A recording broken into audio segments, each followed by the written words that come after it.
ایک گلاس اور دو۔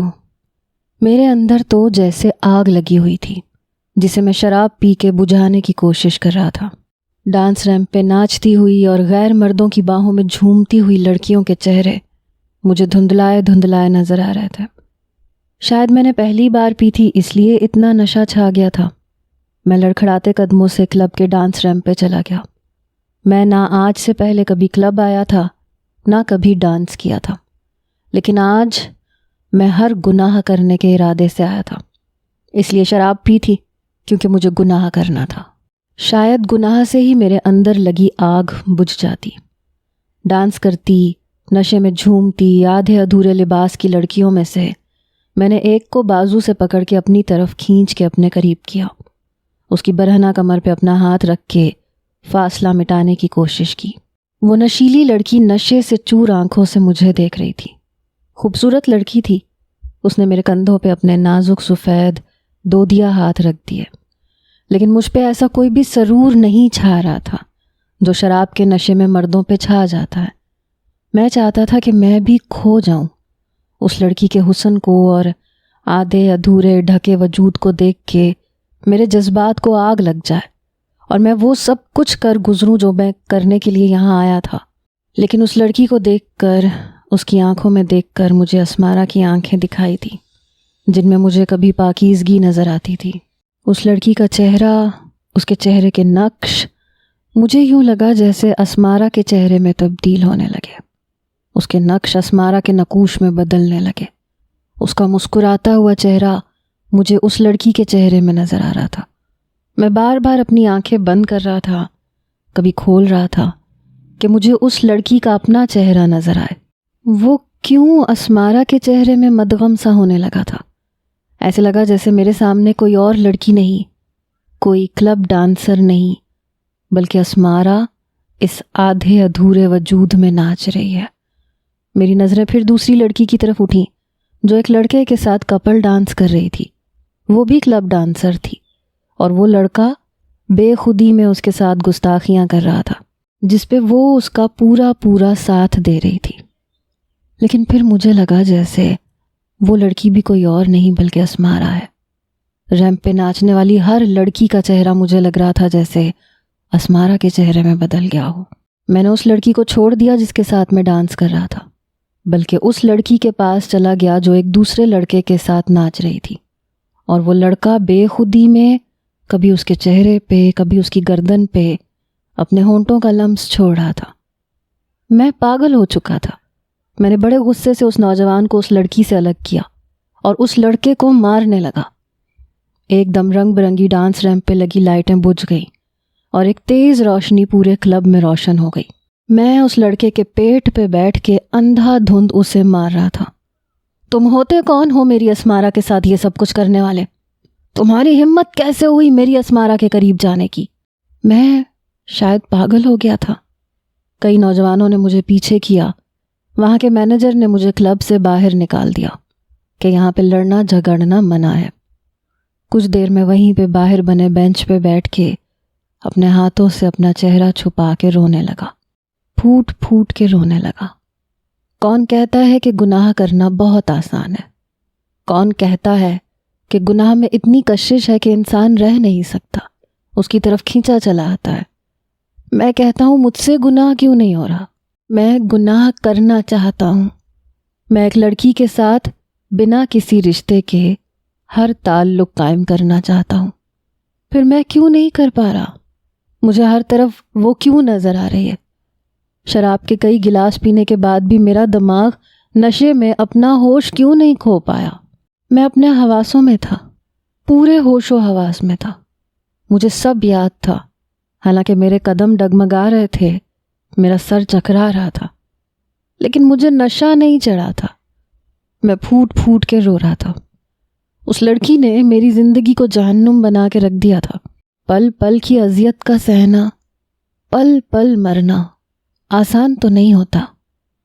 ترجمہ: اور وہ جو اپنی شرمگاہوں کی حفاظت کرتے ہیں سوائے اپنی بیویوں یا اپنی کنیزوں کے، تو اس پر کوئی ملامت نہیں، پھر جو اس کے علاوہ چاہے تو وہی حد سے بڑھنے والے ہیں۔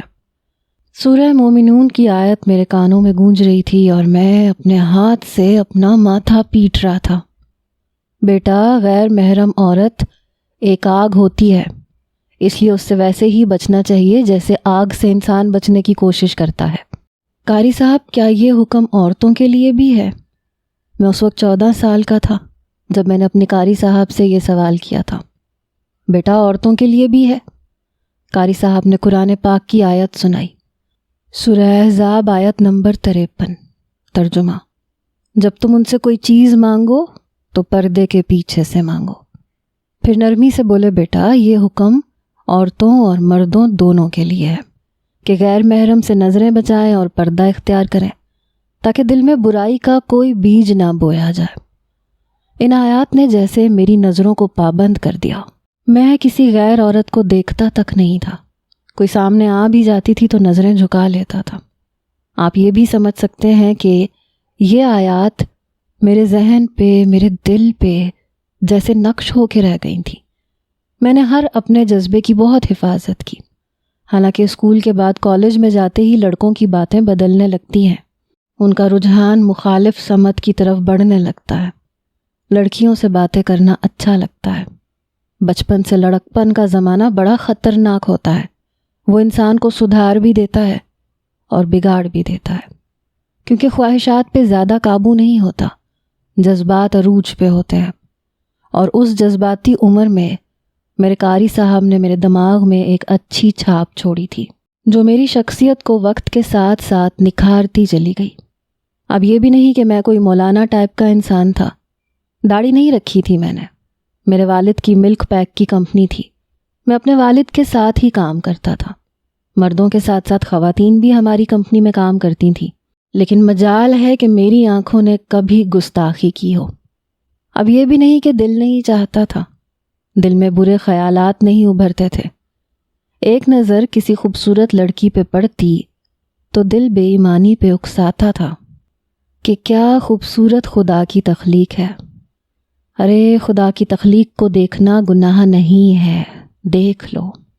لیکن پھر میں نے کہا کہ نہیں، غیر محرم ہے، غیر محرم آگ ہوتی ہے۔ قاری صاحب نے کہا تھا، یہ کہہ کے میں اپنے دل کو اور اپنے دل میں آنے والے برے خیالات کو ٹوک دیتا تھا۔ اپنا ہر جذبہ، اپنی ہر خواہش سنبھال کے رکھی تھی کہ میرا ہر جذبہ میری بیوی کی امانت ہے، اور میں امانت میں خیانت کیوں کروں؟ میری نظروں کی وارفتگی کی حقدار میری بیوی ہوگی، اور میرا ہر جذبہ اسی کے لیے ہونا چاہیے جو میری محرم ہوگی، کیونکہ غیر محرم تو آگ ہے، اور آگ تسکین کبھی نہیں دیتی بلکہ جلا کے بھسم کر دیتی ہے۔ میں 26 سال کا تھا جب میرے والد نے میرا رشتہ طے کر دیا۔ لڑکی کو میری والدہ نے پسند کیا تھا، اور اپنی پسند میں نے اپنی والدہ کو بتا دی تھی کہ لڑکی نہایت شریف ہو، خوبصورت بھی ہو، بے شک پردہ کرتی ہو، مجھے اعتراض نہیں ہے، بلکہ اچھی بات ہے۔ اور میری والدہ نے میری خواہش کے عین مطابق ہی لڑکی کو پسند کیا تھا۔ میری والدہ کہنے لگیں، صوم و صلات کی پابند ہے، چہرے پہ ایسی رونق ہے کہ مت پوچھو۔ ارے ماشاء اللہ سے اس کم عمری میں ماتھے پہ سجدے کا نشان ہے، آنکھوں میں حیا، چہرے پہ رونق۔ سچ پوچھو تو شایان پہلی نظر میں وہ لڑکی میرے دل میں گھر کر گئی تھی۔ میں چپ چاپ نظریں جھکائے مسکرائے ہوئے سن رہا تھا۔ آنکھوں میں بڑا پاکیزہ سا تصور جھلملانے لگا، سفید دوپٹے میں لپٹا ایک وجود سا نظر آنے لگا، روشن چہرہ، سجدے کا نشان، پاکیزگی۔ دل میں کچھ ہوا تھا۔ میں نے کہا، امی آپ کو پسند ہے تو پھر ٹھیک ہے۔ وہ کہنے لگی، ہاں بس پھر میں نے سوچا تمہیں دکھا دوں۔ بڑے چھپکے سے میں نے اپنے موبائل سے اس کی تصویر لی ہے، چاہو تو ایک نظر دیکھ لو۔ میں نے کہا، نہیں، یہ آپ نے اچھا نہیں کیا، کتنی بری بات ہے، آپ نے چوری چھپے تصویر لے لی۔ میری والدہ کہنے لگیں، وہ لوگ تصویر دینے سے انکار کر رہے تھے کہ لڑکی اس بات کو پسند نہیں کرتی۔ میں نے کہا، اگر وہ پسند نہیں کرتی تو میں اس کی اس بات کا احترام کرتے ہوئے نہیں دیکھوں گا، شادی کے بعد ہی دیکھوں گا جب وہ میری محرم بن جائے گی۔ میرا رشتہ طے ہو چکا تھا، چند ماہ بعد شادی تھی۔ میری والدہ کافی مذہبی قسم کی خاتون تھی، شاید اسی بات کا اثر مجھ پہ کچھ زیادہ تھا، حالانکہ میرے بڑے بھائی بھی تھے، لیکن وہ میری طرح نظروں کی حفاظت نہیں کرتے تھے۔ بہرحال شادی کے بعد وہ لوگ الگ ہو چکے تھے، میں البتہ اپنی والدہ کے ساتھ ہی تھا۔ میری شادی ہو گئی، میری بیوی میرے کمرے میں دلہن بنی بیٹھی تھی، اور میرے دل میں دبے ہوئے جذبات آج میری ایک بھی سننے کو تیار نہ تھے۔ کہتے تھے کہ ابھی تک سب کچھ سنبھال کے رکھا ہے، لیکن آج وقت ہے اپنا ہر جذبہ اپنی بیوی کے سامنے بیان کر دو۔ میں اندر ہی اندر بے حد مطمئن اور خوش تھا۔ اس کمرے کا دروازہ کھولا، گھونگھٹ میں لپٹا وجود دیکھ کر دل کے سارے تار جیسے چھڑ سے گئے۔ میں نے کمرہ بند کیا۔ پہلی بار کسی لڑکی سے محبت کی بات کرنی تھی، اس لیے میں کچھ کنفیوز بھی تھا، نروس بھی تھا۔ بہرحال جب میں اس کے سامنے بیٹھا تو سب سے پہلے میری نظر اس کے دودیا پیروں پہ گئی، گورے چٹے سفید پاؤں جن پہ نہ نیل پالش لگی تھی نہ مہندی کے نقش و نگار بنے تھے۔ پھر مجھے ایسے لگا جیسے لڑکی کا پورا وجود لرز رہا ہو، جیسے وہ سسکیوں سے رو رہی ہو۔ میں بری طرح سے گھبرایا۔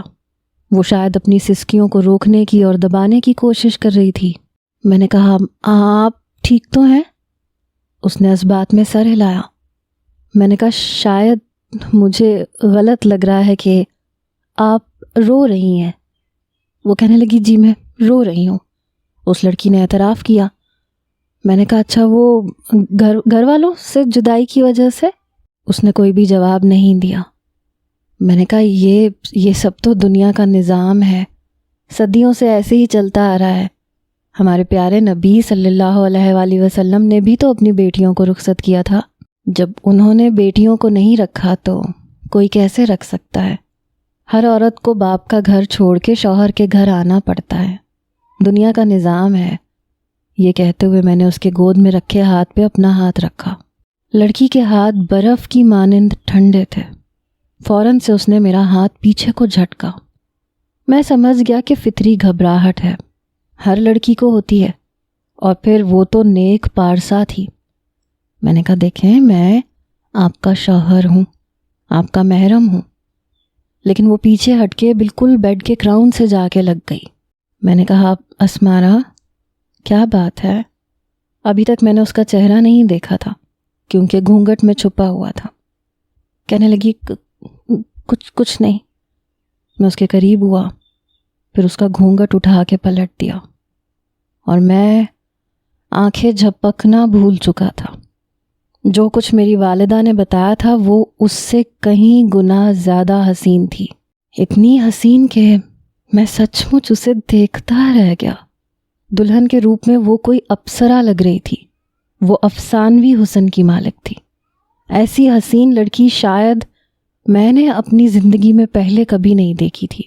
یوں تو میں نظروں کی حفاظت کرتا تھا، لیکن پہلی نظر تو پڑ جاتی ہے۔ یہ نہیں کہ حسین چہروں پہ نہیں پڑتی تھی، لیکن کوئی چہرہ اتنا حسین نہیں لگا تھا جتنا اسمارا کا لگ رہا تھا۔ شاید ایک پاکیزہ رشتہ ہمارے بیچ میں تھا۔ نظروں کے بدلنے کا تو سوال ہی پیدا نہیں ہوتا تھا۔ مجھے لگ رہا تھا جیسے اللہ نے مجھے میری اس نیکی کا بہت بڑا انعام دیا ہے۔ لڑکی کا صوم و صلات ہونا، حسین ہونا، پاکیزہ ہونا، یہ کوئی چھوٹی بات تو نہیں ہوتی، بہت بڑی بات ہوتی ہے۔ اسے دیکھ کر میں چند لمحے خدا کی اس تخلیق پر اس کا شکر ادا کیے بغیر نہیں رہ پایا۔ اس کی آنکھوں سے آنسو بہہ رہے تھے جو اس کے کاجل کو پھیلا چکے تھے، لیکن یہ بھی خدا کی قدرت تھی کہ پھیلے کاجل میں وہ اور بھی زیادہ حسین لگ رہی تھی۔ میں نے جیب سے ٹیشو نکالا، اس کی طرف بڑھایا۔ کپ کپاتے ہاتھوں سے اس نے وہ ٹیشو پکڑا، پھر اپنے آنسو صاف کرنے لگی۔ لڑکی زیادہ عمر کی بھی نہیں تھی، یہی کوئی 21 یا 22 سال کی ہوگی۔ مجھے یوں اپنی جانب محویت سے دیکھتا پا کر وہ کافی زیادہ نروس تھی۔ میں نے اٹھ کے ڈریسنگ ٹیبل کی دراز میں سے سونے کے سیٹ کا مخملی ڈبہ اٹھایا اور اس کے گود میں رکھ دیا۔ میں نے کہا، یہ تمہارا حق مہر ہے، پورے 2 تولے کا سیٹ ہے، اور اتنا ہی حق مہر میں لکھوایا تھا۔ اس میں 1 انگوٹھی زائد ہے۔ میں نے وہ ڈبہ کھولا اور انگوٹھی نکال لی۔ مجھے لگا وہ سونے کا سیٹ دیکھے گی، لیکن اس نے نہیں دیکھا، اس نے ایک نظر بھی نہیں ڈالی۔ میں نے سوچا شاید کنفیوز ہے۔ میں نے وہ ڈبہ بند کیا، واپس سائڈ ٹیبل کی دراز میں رکھ دیا۔ میں نے ایک ہاتھ میں انگوٹھی پکڑ کے دوسرا ہاتھ اس کی طرف بڑھایا۔ کپ کپاتا ہاتھ اس نے میرے ہاتھ پہ رکھا۔ میں نے اسے انگوٹھی پہنا دی۔ ابھی بھی سسکیاں بھر رہی تھی۔ میں نے کہا ولیمے کے 1-2 روز کے بعد میں آپ کو آپ کے گھر چھوڑ آؤں گا، 2-4 دن رہ لیجئے گا۔ اس بار بھی اس نے کوئی جواب نہیں دیا۔ میں نے کہا اگر آپ اجازت دیں تو کیا آپ کے زیورات اتار دوں؟ کہنے لگی نہیں میں خود اتار لوں گی، پلیز مجھے ہاتھ مت لگائیے گا۔ حالانکہ میری بہت خواہش تھی کہ میں اس کے زیورات خود اتارتا، لیکن ایک ایک کر کے وہ زیور اتار کے سائڈ ٹیبل پہ رکھ رہی تھی اور میں اسے دیکھ رہا تھا۔ اپنے سارے زیورات کو وہ دراز میں رکھ چکی تھی۔ پھر میں نے کہا کہ آپ چینج کر لیں، ہم پہلے نوافل پڑھیں گے اور پھر اپنی اس خوبصورت زندگی کا آغاز کریں گے۔ میری یہ بات سن کے اس کا رنگ اڑا تھا۔ جلدی سے کھڑی ہو گئی، الماری کے پاس گئی، اپنا ایک سادہ سا لباس نکالا، واش روم میں چلی گئی۔ جب باہر آئی تو چہرہ دھلا ہوا تھا، لیکن آنکھوں کا کاجل ابھی بھی موجود تھا۔ شاید وضو کر کے آئی تھی کیونکہ دوپٹہ نماز کی طرح باندھ رہی تھی۔ میں بھی اٹھ کے کھڑا ہو گیا، اپنی ایک شلوار قمیض نکالی، واش روم میں گیا، کپڑے تبدیل کر کے وضو کیا۔ جب باہر آیا تو وہ جائے نماز بچھا کے نوافل پڑھ رہی تھی۔ میں نے بھی اس کے آگے جائے نماز بچھایا اور نفل پڑھنے لگا۔ میں دعا کر رہا تھا جب پیچھے سے مجھے یہ لگا جیسے وہ دبی دبی سسکیوں سے رو رہی ہے۔ بہرحال میں نے دعا کی، جائے نماز اٹھا کے ایک طرف رکھ دیا، لیکن وہ ابھی بھی جائے نماز پہ آنکھیں بند کیے آنسو بہائے جا رہی تھی۔ کچھ دیر میں اسے دیکھتا رہا، پتہ نہیں اتنی طویل دعائیں کیا مانگ رہی تھی۔ پھر اس نے اپنے آنسو صاف کیے، جائے نماز تہہ کر کے ایک طرف رکھ دیا، پھر بیڈ پہ بیٹھ گئی۔ میں نے لائٹ بند کر دی۔ کمرے میں گھپ اندھیرا نہیں ہوا تھا، باہر سے ہلکی ہلکی روشنی آ رہی تھی۔ میں بیڈ پہ جا کے بیٹھ گیا۔ میں نے کہا جو رشتہ ہمارے بیچ میں ہے یہ بہت اہم ہے۔ میں تمہارا محرم ہوں، میرا چومنا، ہاتھ پکڑنا، تمہارے قریب آنا، یہ سب کچھ جائز ہے، اتنا تو تم بھی جانتی ہوگی۔ یہ کہتے ہوئے میں نے اس کا ہاتھ اپنے دونوں ہاتھوں میں لیا جو کافی ٹھنڈا تھا۔ میں اپنے ہاتھوں کی حدت اسے دینے کی کوشش کرنے لگا، لیکن وہ بار بار اپنا ہاتھ کھینچ رہی تھی، لیکن میں مضبوطی سے پکڑے ہوئے تھا کیونکہ اس کی جھجک کو دور کرنا میرا کام تھا۔ میں نے اس کا ہاتھ پکڑ کے اپنے ہونٹوں سے لگایا۔ وہ پوری طرح سے گھبرائی، کہنے لگی پلیز میرے قریب مت آئیں، مجھے ڈر لگ رہا ہے۔ میں نے کہا قریب نہیں آؤں گا تو ڈر ختم کیسے ہوگا؟ اور پھر آپ مجھے روک نہیں سکتی کیونکہ میں نے اپنا ہر جذبہ آج تک آپ کے لیے سنبھال کے رکھا ہے، آج تک کبھی کسی غیر لڑکی کو دیکھا تک نہیں ہے، تبھی تو خدا نے مجھے آپ جیسی پاکیزہ بیوی دی ہے۔ یہ کہتے ہوئے میں اب اس کے چہرے کو بھی چھونے لگا، لیکن وہ بار بار اپنے دوسرے ہاتھ سے میرا ہاتھ پیچھے کر رہی تھی۔ پھر کہنے لگی آپ مجھے تھوڑا وقت دے سکتے ہیں؟ میں نے کہا بالکل بھی نہیں، یہ وقت دینا کیا ہوتا ہے، اور وقت دینے سے کیا ہوگا؟ چند دن بعد بھی یہی سب کچھ ہونا ہے، تو پھر آج کیوں نہیں؟ میں اسے تکیے پہ لٹا چکا تھا، اپنا تکیہ اس کے تکیے کے ساتھ رکھ لیا، خود بھی لیٹ گیا، اس کا ہاتھ پکڑ کے باتیں کرتا رہا کہ یہ ایک فطری سا رشتہ ہے، ہر لڑکی کو پریشانی ہوتی ہے، گھبراہٹ ہوتی ہے، لیکن پھر سب کچھ ٹھیک ہو جاتا ہے۔ وہ بار بار میرے ہاتھوں کو پیچھے کیے جا رہی تھی۔ میں بہت نرمی سے اس رشتے کی ابتدا کر رہا تھا، اسے چھونے کی کوشش کرتا تو ہاتھ پکڑ کے پیچھے کر دیتی۔ میں نے کہا دیکھو ایسے نہیں ہوتا، تھوڑا سا تو تمہیں بھی ساتھ دینا پڑے گا، کم از کم مجھے پیچھے کرنا چھوڑ دو۔ جیسے ہی میں نے اپنے ہونٹ اس کے ماتھے پہ رکھے، وہ میرے سینے پہ ہاتھ رکھ کے مجھے پیچھے کی جانب زور سے دھکا دے چکی تھی۔ اس کی اس حرکت نے مجھے حیران کیا تھا۔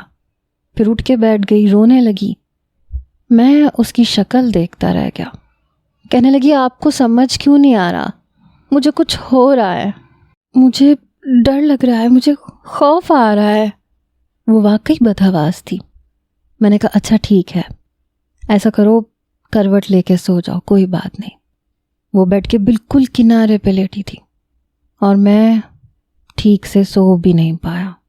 پھر سوچا کہ ہر لڑکی شاید ایسے ہی ڈرتی اور گھبراتی ہوگی، ان کے لیے اتنا آسان نہیں ہوتا ہوگا ایک مرد کو اپنے قریب برداشت کرنا، اور یہ کوئی انہونی سی بات تو نہیں تھی۔ کچھ لڑکیاں شاید وقت مانگتی ہیں اور انہیں وقت چاہیے ہوتا ہے۔ کوئی بات نہیں، بڑی مشکل سے اپنے ہر جذبے کو تھپ تھپا کے میں نیند کے حوالے کر چکا تھا۔ میں نہیں جانتا رات کا کون سا پہر تھا جب میرے کانوں نے ایک دل خراش چیخ کی آواز سنی۔ التماش، یہ نام تھا جو میرے کانوں میں پڑا۔ جیسے ہی میں ہڑبڑا کے اٹھا، دیکھا کہ برابر میں لیٹی اسمارا اسی نام کو پکار رہی تھی۔ میں اٹھ کے بیٹھ گیا، دیکھا تو وہ گہری نیند میں تھی، لیکن چہرے پہ پسینے کے قطرے تھے۔ لگ رہا تھا بدحواس ہے، کوئی ڈرونا خواب دیکھ رہی ہے۔ اس نے پھر سے کہا، التمش۔ میں حیران تھا کہ یہ کس کا نام لے رہی ہے۔ مجھے لگا شاید اس کے چھوٹے بھائی کا نام ہوگا۔ میں اس کی فیملی سے ملا تو تھا، لیکن ٹھیک سے نام نہیں آتے تھے۔ اس کی ایک بڑی بہن تھی، شادی شدہ تھی، اس سے چھوٹے 3 بھائی تھے۔ ہو سکتا ہے ان میں سے کسی ایک کا نام ہو۔ اس کو اپنے چھوٹے بھائی سے بہت زیادہ لگاؤ ہو، پیار ہو۔ میں نے اس کے سر کو سہلانا شروع کر دیا، لیکن وہ بری طرح سے چونک کے اٹھی اور پھر بری طرح سے میرا ہاتھ پیچھے جھٹکا۔ کہنے لگی، مجھے چھوا کیسے؟ ہاتھ کیسے لگایا آپ نے؟ کہا تھا نا مجھے ہاتھ مت لگائیے گا۔ اس کا لہجہ کافی سخت اور بلند تھا۔ میں اسے حیرت سے دیکھنے لگا۔ کچھ دیر مجھے دیکھنے کے بعد لمبے لمبے سانس لینے لگی، پھر اپنا سر پکڑ کے بیٹھ گئی۔ اس کے بعد پھر سے تکیے پہ سر رکھ کے سو گئی۔ اس کا عجیب و غریب رویہ دیکھ کے میں ٹھٹک کے رہ گیا کہ یہ کیا چکر ہے، یہ کیا کر رہی ہے؟ پتہ نہیں کیوں، کہنا تو نہیں چاہیے، لیکن مجھے وہ نارمل نہیں لگ رہی تھی۔ یہ نہیں لگ رہا تھا کہ فطری گھبراہٹ ہے، لگ رہا تھا کچھ اور ہے، کوئی اور بات ہے۔ میں نے اپنے ذہن کو جھٹکا، اس کے برابر میں ہی لیٹ گیا۔ سوئے ہوئے بھی اس کے ہونٹ بری طرح سے کپ کپ آ رہے تھے۔ اسے دیکھ کے لگ رہا تھا کہ بے چین بے چین سی ہے۔ پھر وہ گہری نیند سو گئی۔ میں نے اس کا ہاتھ پکڑ لیا، اپنے دل کے مقام پہ رکھ کے سو گیا۔ صبح جب میری آنکھ کھلی تو وہ بے خبر میرے پہلو میں سو رہی تھی۔ اسے یوں اپنے قریب دیکھ کے میرا بھی دل مچلنے لگا۔ شاید گہری نیند میں تھی، اسے پتہ نہیں تھا کہ وہ کہاں ہے۔ میں نے اس کے بالوں کی طرف دیکھا تو اس نے جوڑا بنا رکھا تھا۔ بڑی آہستگی سے میں نے اس کا جوڑا کھول دیا۔ گھڑی کی طرف دیکھا تو 5 بج رہے تھے۔ کچھ دیر میں فجر ہونے والی تھی، اس لیے زیادہ قریب میں اس کے ہوا نہیں تھا۔ البتہ اسے بوسہ ضرور دیا تھا۔ دل کی بے چینی کو کچھ تو قرار دینا تھا۔ پھر میں اٹھ کے بیٹھ گیا، وضو کیا، تہجد پڑھی۔ تب تک فجر کی اذان ہو گئی۔ نماز پڑھنے کے لیے میں باہر چلا گیا، مسجد میں جا کے نماز ادا کی۔ واپس آیا تو وہ جاگ رہی تھی، جائے نماز پر بیٹھی نماز پڑھ رہی تھی۔ مجھے البتہ بہت گہری نیند آ رہی تھی، اس لیے میں دوبارہ لیٹ کے سو چکا تھا۔ دوبارہ جب آنکھ کھلی تو 9 بجے کا وقت تھا۔ وہ ڈریسنگ ٹیبل کے سامنے بیٹھی تیار ہو رہی تھی۔ اسے یوں تیار ہوتے دیکھ کے میں پھر سے اسے بڑے پیار اور محبت سے دیکھنے لگا۔ مجھے دیکھتے ہی اس نے اپنا دوپٹہ درست کر کے لیا۔ میں اٹھ کے کھڑا ہو گیا۔ کہنے لگی، میں باہر جا رہی ہوں، سب لوگ انتظار کر رہے ہوں گے۔ زیادہ دیر تک کمرے میں رہنا مجھے بھی پسند نہیں ہے۔ میں نے کہا، ہاں ٹھیک ہے، تم جاؤ، میں آتا ہوں۔ وہ کمرے سے جا چکی تھی۔ میں تیار ہو کے جب باہر آیا تو میری والدہ ناشتہ ہی لگوا رہی تھیں۔ ناشتہ کرنے کے بعد پھر ولیمے کی تیاری شروع ہو چکی تھی۔ البتہ ولیمے کی رات میں نے تھوڑی سی زبردستی سے کام لیا، کیونکہ اس کی گھبراہٹ بدستور قائم تھی۔ وہ ویسی ہی حرکتیں کر رہی تھی جیسی پہلے رات، لیکن اس بار میں نے صبر سے کام نہیں لیا۔ ظاہر سی بات ہے، جب تک میں اس کے قریب نہیں آتا اس کی جھجک کبھی بھی ختم نہیں ہوتی، اس لیے اس کے لاکھ انکار کرنے پہ، میرا ہاتھ جھٹکنے پہ بھی میں نے اپنا حق زوجیت وصول کیا تھا۔ لیکن بس ایک ہی بار۔ میں نہیں چاہتا تھا کہ وہ مزید گھبرا جائے یا پریشان ہو جائے۔ بہرحال ہم دونوں ہی گہری نیند میں تھے اور وہ میرے پہلو میں ہی میرے ساتھ سو رہی تھی۔ میں نے اسے خود سے دور نہیں کیا تھا کہ پھر سے وہی نام وہ نیند میں پکار رہی تھی، التمش۔ اس کے یوں پکارنے پہ میری آنکھ کھل گئی۔ میں نے دیکھا تو اس کے چہرے پہ ایک مسکراہٹ تھی اور ہونٹوں پہ کسی التمش کا نام تھا۔ پتہ نہیں التمش کون تھا، بہرحال وہ مسکرائے جا رہی تھی، التمش کا نام پکار رہی تھی۔ میں نے اسے اپنے بالکل ساتھ لگا لیا۔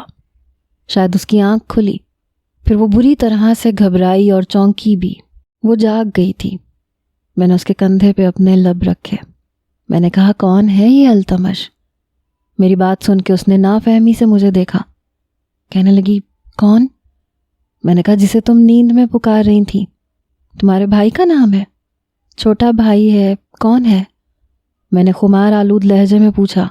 کہنے لگی، نہیں، میرے تو کسی بھائی کا نام نہیں ہے، میں تو کسی التمش کو نہیں جانتی۔ میں نے کہا، پھر نیند میں کسے پکارتی ہو؟ کہنے لگی، کسی کو بھی نہیں، مجھے نیند میں بولنے کی عادت نہیں ہے۔ وہ کچھ حیران تھی، پھر اپنے آپ سے میرے ہاتھ پیچھے کر کے اپنے تکیے پہ لیٹ گئی۔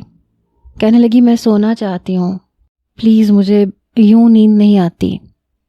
میں نے کہا، اچھا ٹھیک ہے، سو جاؤ۔ وہ پھر سے سو چکی تھی اور میں سوچ میں پڑ گیا تھا کہ کس کا نام ہے جسے وہ نہیں جانتی۔ ایسا کیسے ہو سکتا ہے؟ خیر، گہری نیند میں تو میں بھی تھا۔ بہت شدت سے نیند آ رہی تھی، اس لیے میری آنکھیں بند ہونے لگیں اور میں بھی سو چکا تھا۔ لیکن میرے لیے یہ بات اس وقت تشویش کا باعث بنی جب روزانہ اسمارا سوتے ہوئے کسی التمش کا نام لیتی تھی۔ حالانکہ میں اپنے سسرال میں بھی جا چکا تھا، دعوت کھا چکا تھا، اس کے بھائیوں میں سے کسی کا نام التمش نہیں تھا، بلکہ دور دور تک کسی کا نام نہیں تھا۔ پھر وہ کس کا نام لیتی تھی؟ صبح جب ہوتی اور میں پوچھتا کہ یہ کون ہے التمش جس کا نام تم روز لیتی ہو، تو وہ صاف مکر جاتی، کہتی، میں نے کب کہا میں کسی التمش کو نہیں جانتی۔ میں نے کہا، پھر نیند میں کسے پکارتی ہو؟ کہنے لگی، آپ کیسی باتیں کر رہے ہیں، میں نے کسے پکارنا ہے، میں نہیں پکارتی۔ پتہ نہیں کیوں لیکن یہ بات میرے لیے ایک بے چینی کا سبب بن چکی تھی۔ اب وہ مجھے اپنے قریب آنے سے روکتی نہیں تھی، مجھ سے باتیں بھی کرتی تھی، 5 وقت کی نماز پڑھتی تھی، بلکہ رات کو اگر آنکھ کھل جاتی تھی تو تہجد بھی پڑھتی تھی، منہ اندھیرے غسل بھی کر لیتی تھی۔ حالانکہ پانی ٹھنڈا آتا تھا، ہمارے گھر میں گیزر نہیں لگا ہوا تھا، لیکن نماز نہیں چھوڑتی تھی، وقت پہ نماز پڑھتی تھی۔ میں کبھی سستی دکھا بھی جاتا تو مجھے جگا دیتی تھی، کہتی تھی کہ مسجد میں جائیں، نماز پڑھیں۔ ہر لحاظ سے اچھی تھی۔ میری والدہ کے ساتھ اس نے کچن میں ہاتھ بٹانا بھی بہت جلدی شروع کر دیا تھا، حالانکہ ابھی شادی کو 8 دن بھی نہیں گزرے تھے۔ مجھے کسی بات پہ انکار اور اعتراض نہیں تھا۔ بلا شبہ وہ ایک بہت اچھی لڑکی تھی، میں نے اسے کبھی کسی کے سامنے آتے بھی نہیں دیکھا تھا۔ لیکن یہ التمش کون تھا؟ یہ میری عقل سے بالا تر بات تھی۔ ایک بار میں آفس سے واپس آیا، میری والدہ کہنے لگیں، شایان بیٹا ایسے کرو، 1 ہفتے کے لیے اسمارا کو کشمیر دکھا کے لے آؤ، پھر تمہاری خالہ کا گھر بھی ہے، وہیں رہ لینا۔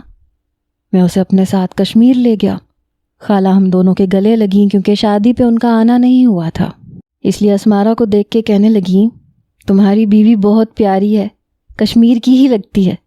وہ کہنے لگی، میں کشمیر کی ہی ہوں۔ یہ بات میرے لیے حیرت انگیز تھی۔ میں نے کہا، کیا تمہارا تعلق کشمیر سے ہے؟ تو کہنے لگی، نہیں۔ میں نے کہا، پھر تم کشمیر کی کیسے ہوئی؟